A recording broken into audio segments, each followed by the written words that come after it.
Hallo, heute möchte ich euch zeigen, wie einfach es ist, so ein Kupferrohr zu schneiden. Ich habe selber schon die ganze Zeit immer mit geliebäugelt, weil es einfach eine tolle Idee ist, einfach als Kerzentülle selbst sowas zu schneiden. Habe dann immer wieder Videos gesehen mit dieser kleinen Handsäge und dachte, das wird aber gar kein schöner Rand. Und dann habe ich mal so ein bisschen gegoogelt und habe dabei dann festgestellt, dass es so Rohrschneide extra für Kupferrohre gibt. Ist viel, viel einfacher. Man hat richtig schöne, einfache Schnitte. Und ich zeige euch gleich, wie das funktioniert. Und das Schöne ist, man kann auch, wie ihr seht, hier habe ich sozusagen auch so ein kleines Muster reingemacht. Mit so Strichen. Hier so mehrere. Genau, was ich beim allerersten Mal, weil das ist kaputt, das funktioniert nicht, mit dem, also ich zeige euch gleich, man darf es nicht zu fest machen, das war das allererste Stück, weil ich genau richtig schön fest reingedreht habe, hab es gar nicht gemerkt, mich gewundert, das geht gar nicht, ich kann das Rohr gar nicht drehen.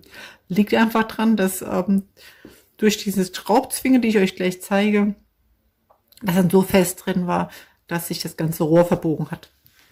Aber jetzt zeige ich euch einfach, wie gut und einfach das geht. Also hier ist ein Messer, also es gibt solche Rohrschneider gibt es in ganz vielen, also von ganz vielen Herstellern. Die haben immer so ein Messer und hier oftmals so 2 Kugellager. Und damit ist es dann genau in der Mitte. So, sieht man das so? Hier. Das ist Rohr. Man macht es dann hier auf.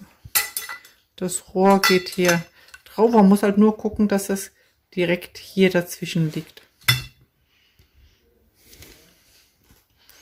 Ich stelle die Kamera ein bisschen um, dass man besser sehen kann. So. Das heißt, das Wichtige ist, dass es dann dazwischen ist und dann kann man langsam, dreht man das hier zu.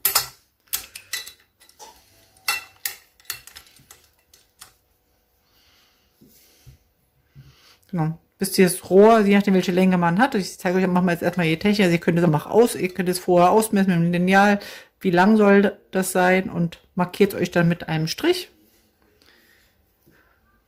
Das ist genau der vorher einzeichnen.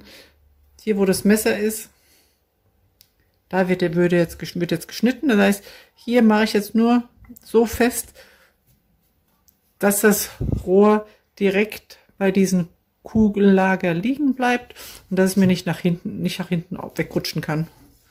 Und jetzt drehe ich einfach das Rohr mit der Hand und ihr seht, da entsteht so eine Linie und so ist es auch genau, wenn ihr so anfangt, könnt ihr verschiedene Muster mit Linien machen, wie habe ich auch hier gemacht, so 2 versetzt nebeneinander. So, jetzt machen wir noch ein bisschen. Und immer, man dreht also immer enger. Das heißt jetzt, ich drehe das Rohr, es wird halt immer enger dann reingeschnitten. Irgendwann merkt ihr, es wird immer, also sobald ihr merkt, es wird leichter, dann könnt ihr wieder hier ein bisschen nachdrehen. Also wird immer hier ein bisschen zugedreht, aber immer nur ein bisschen. Dann wieder ein kleines bisschen zudrehen. Also mit jedem Zudrehen drückt ihr das wieder in die entstandene Lücke.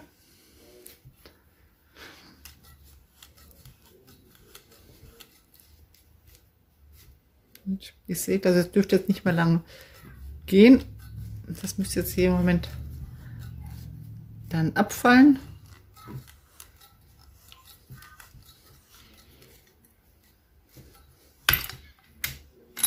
Da ist es. Und das Schöne ist, es ist wirklich richtig schön glatt. Und da habt ihr schon eine Kerzentülle. Jetzt könnte man mit einem Stift gerade so, um dieselbe Höhe zu haben, gerade hier abmessen. Kann natürlich auch andersrum machen, vorher. Genau. Jetzt habe ich dann hier, genau, die 2 sind fast ähnlich, sind verschiedene Größen. Und jetzt hole ich einen Stift und dann machen wir einfach passende Tüllen, dass die alle in derselben Größe sind.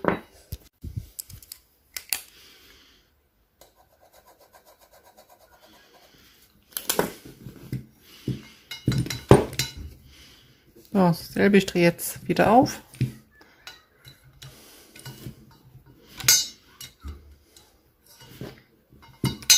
Werde meine Markierung, den Strich, den mache ich jetzt da, wo das Messer ist.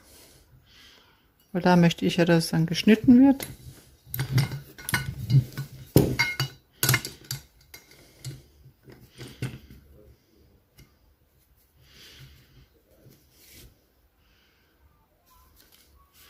Drehe dann wieder so weit zu, dass das Rohr sich aber noch ein kleines bisschen öffnen, das Rohr sich drehen lässt. Ihr seht, es fängt wieder an reinzuschneiden. Wieder ein bisschen nachdrehen, wieder drehen, nachdrehen, wieder drehen.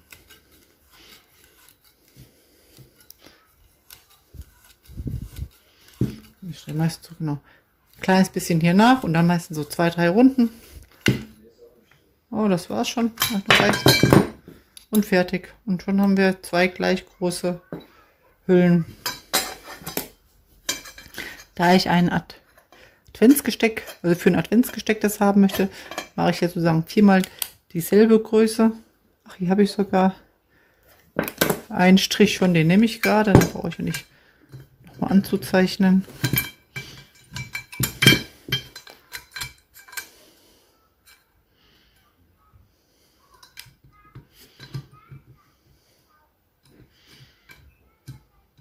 Das wieder auf die Höhe.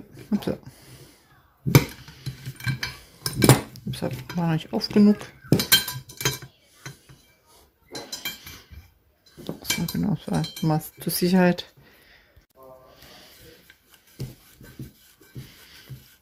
Wieder drehen, zudrehen, weiter drehen.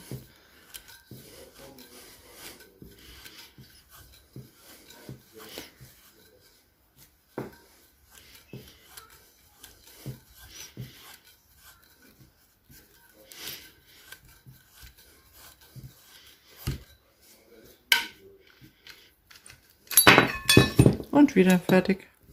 Die Hülle Nummer 3. Jetzt noch die letzte Hülle.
So.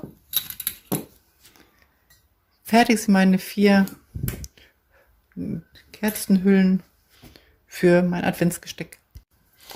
So, ganz einfache Variation wäre, ihr habt einen Balken, ein Stück und nehmt die, bohrt hier entweder passen so am besten ein kleines bisschen leichte Löcher vorbohrt, dann sind die richtig stabil drin und dann halt reinkleben, entweder mit Heißkleber oder mit Montagekleber. Das heißt, hier einfach in der Größe Löcher vorbohren. Das wäre die eine Variation.